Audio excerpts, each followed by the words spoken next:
Hi, my name is Cameron Marsh with Nucleus Research, and I am here with... Chris Smith, Awesome. TELUS Communications.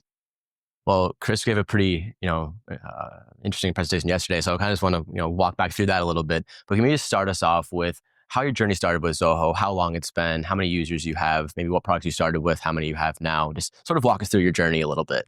Sure.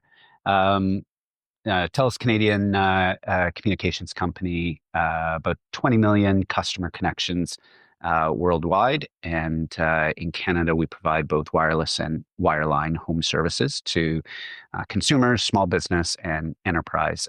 I support the third-party dealer and multi-carrier channels in Canada, about 2,000 stores in total. And one of the biggest challenges we were looking to overcome as we engage with our customers is finding opportunities to create contacts throughout the customer lifecycle of a cellular or a home services customer. So in the case of Zoho, today we have an implementation that covers a little over 600 users in 80 dealerships and about 200 or so stores across Canada. And that's the primary use for Zoho for me and my team, is to collect campaign records and leads from the store, and then use Zoho as a mechanism to reach out to those customers and engage in conversations with them about TELUS products and services.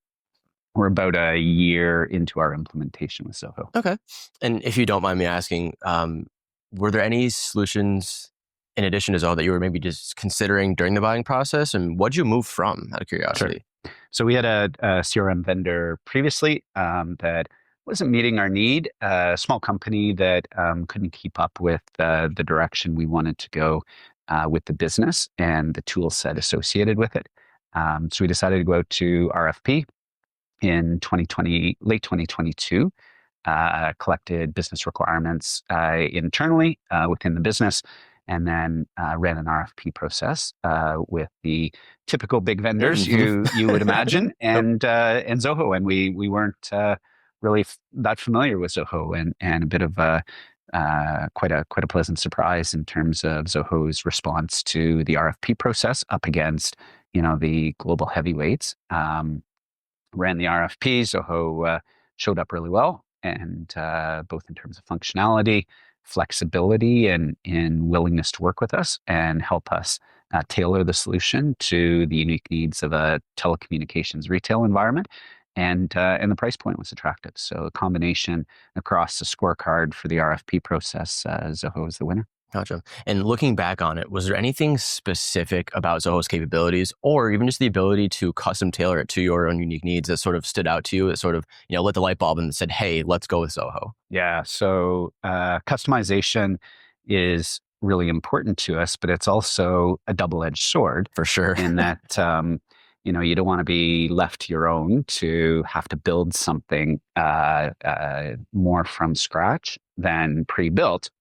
But you also don't want something so inflexible and pre-built that it can't be tailored to meet your needs either. Exactly. Kind of finding like that middle balance between, I've heard a lot of folks talk about, over customization, and then that kills adoption, and it's no fun for anybody. And then trying to, amend it over time becomes really difficult. Absolutely. Right? So are you using Creator to kind of build some own stuff? Are you working with Zoho's team to do that? Or so we started with an implementation partner, and looking back, hindsight's always 2020. Sure. The implementation partner we chose created some problems for us, because in the selection process, we leaned more to telecommunications experience than Zoho experience. And in hindsight, I think the implementation partner was probably learning Zoho just a little bit faster than we were. So it was a bit bumpy that way, but we got through that. The Zoho team was terrific to work with us. As there were opportunities for improvement in our Zoho implementation, the team was super flexible and responsive to what we needed. A couple of the presentations we heard yesterday around verticalization of the platform is really interesting in the telco space, because we have a lot of what we think are unique requirements to the industry, and seeing Zoho push in that direction is is really interesting. And, potentially being a bit of a lighthouse customer with Zoho is a great opportunity. Definitely. And I think one of the things that we heard a lot yesterday, a common theme is Zoho really, it's less shiny objects, bells and whistles, and more of how do we solve your pain points? How do we solve your business problems? And it sounds like even if, what might be unique to you might be different than what might be unique to somebody else, everybody has their own unique challenges, right? So you want to partner with a vendor that's going to help alleviate those concerns. And can you just remind me, so you start off with a few Zoho applications. How many in total are you using now? Yeah, primary implementation, and again, we're very early in our journey is with CRM. And so what we do is we take records, campaign records, leads, customer contact points, and we extract those from the source systems where they reside within TELUS, and then transform them using both a matching of our store and user hierarchy information with directory, and then load those into CRM and use Zoho CRM primarily as a list management function. So today we're still using a relatively small slice of the capabilities that exist within Zoho, but really important to us to demonstrate success and show the benefits and the ROI of the initial investment as we then look to expand into other areas of capabilities that Zoho has to offer. For sure. And this is something I think you touched on a little bit yesterday. And you're talking about total cost of ownership. And a lot of people here at Zoho have been, because it's a lot more than just license costs being a good value. There's a lot more pieces to the total cost of a platform. When you're talking about building data flows and connections between the different applications for your business, traditionally, right, that takes a pretty significant IT team with some expertise to do that. Yes. And those people aren't cheap a lot of the times. So what's your experience been like just being able to, or how do you foresee it being as you grow with them, being able to kind of augment platforms to best suit your needs? Yeah, our experience with Zoho is going to both teach us where the best value is going forward in terms of other modules, other data sources we can bring on board, and allow us to earn the right internally, because inside a big organization, that's Right. a big part of it, demonstrating that we are delivering an ROI on the investment to bring more IT resources, more support into what we're doing. Our initial implementation is reasonably light on IT resources, and should we choose to proceed and grow with Zoho, it will require greater support from internal stakeholders, and that's both time and money and people. So I think our initial implementation has been quite light, and we've got a couple of Zoho developers on board within the organization to help us with some of the customizations. And it hasn't taken an army, and it hasn't taken a huge, SI implementation for us to get value out of the platform. Yeah, and that helps you be agile too. I know a lot of folks talk about even Zoho sandbox design or try things out. If it works, doesn't work, you're not necessarily stuck into, long-term bets. You can have those quick wins, which if you're just starting out, quick ROI is good ROI, right? It's not so much, how much you're going to get paid back, but when are you going to get paid back? Exactly. Now, looking ahead to 2025, are there anything specific in your plans or on your roadmap to kind of build out with Zoho? Yeah, we are still in the crawl, walk, run stage of implementation, and as I mentioned, it's a demonstrate success and earn the right to grow further with Zoho. Both Zoho earning that right, and my team and my part of the business earning the right internally to continue to grow.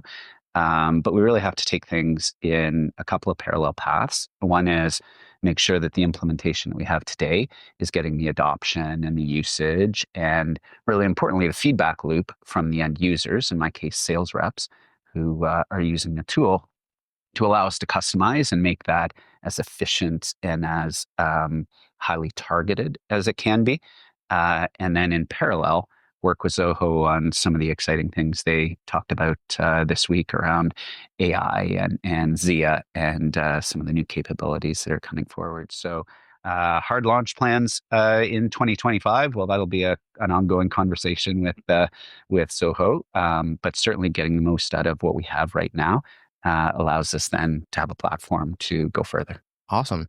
And I guess one last question I have is almost answering the so what question, right? And again, Zoe talks a lot about, what's the end impact of all this technology. And we talked a little bit about, what are some of the automation, some manual work that used to exist in your company that maybe you've been able to eliminate, or just some other productivity savings or cost savings, or really anything that comes to mind. Very high level, of course, but Yeah. what's been the bottom line impact of Zoho for you?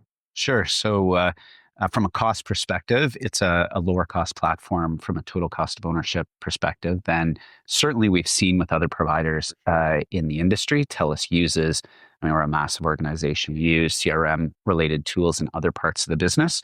And just looking across other parts of the business, our implementation is a lower cost implementation than some of the others. So it gives us a cost benefit out of the gate, which is really important in the Canadian telecommunications landscape right now. And then from a productivity perspective, where the rubber kind of meets the road, the ability for sales reps to have very targeted, consistent, repeatable conversations and contacts with customers is really important to both increase the volume of records, customer contacts the sales rep can have, and the conversion rate on those contacts. So really important for us to create a great experience for the customer when we do have a conversation with them, and ideally expose that customer to all the great products and service TELUS have to offer, and land the right product with them at the right time. So sales and ultimately conversion on the campaign is a really important metric. Awesome. One last fun question here is, if I were to hand you a magic wand right now and Yeah. get any wish you want within Zoho, and this could be something you're already working on, but if I could just grant you access to anything that you don't currently have, what might that be? Right. I think one of the magic wand, wow. One of the things that we've been talking to the Zoho team a lot about over the last couple of days is really rolling up the sleeves in a workshop that helps us understand some of the new capabilities that are on the platform right now and bringing some early case studies that they have to the table in a roll up the sleeves, like get into the details of it, not just with the business teams like myself and my colleagues, but with our IT teams, and create an environment where, we have an open conversation about what we're trying to achieve and how we can get there. Waving the magic wand on data privacy and security and where data sits within the enterprise and where it sits within a vendor platform is an open question that I think Zoho will need to work through as it grows into enterprise relationships going forward, because that data is very sensitive, and in the environment we're in with security and privacy, especially in the telecommunications space, is a very Absolutely. closely guarded, tightly held Yeah. set of assets. So magic wand to help me solve that would be wonderful. Gotcha. Well, hey, it's been a pleasure. Thanks so much. Pleasure's mine. Of course. Thanks, Thanks. Cameron.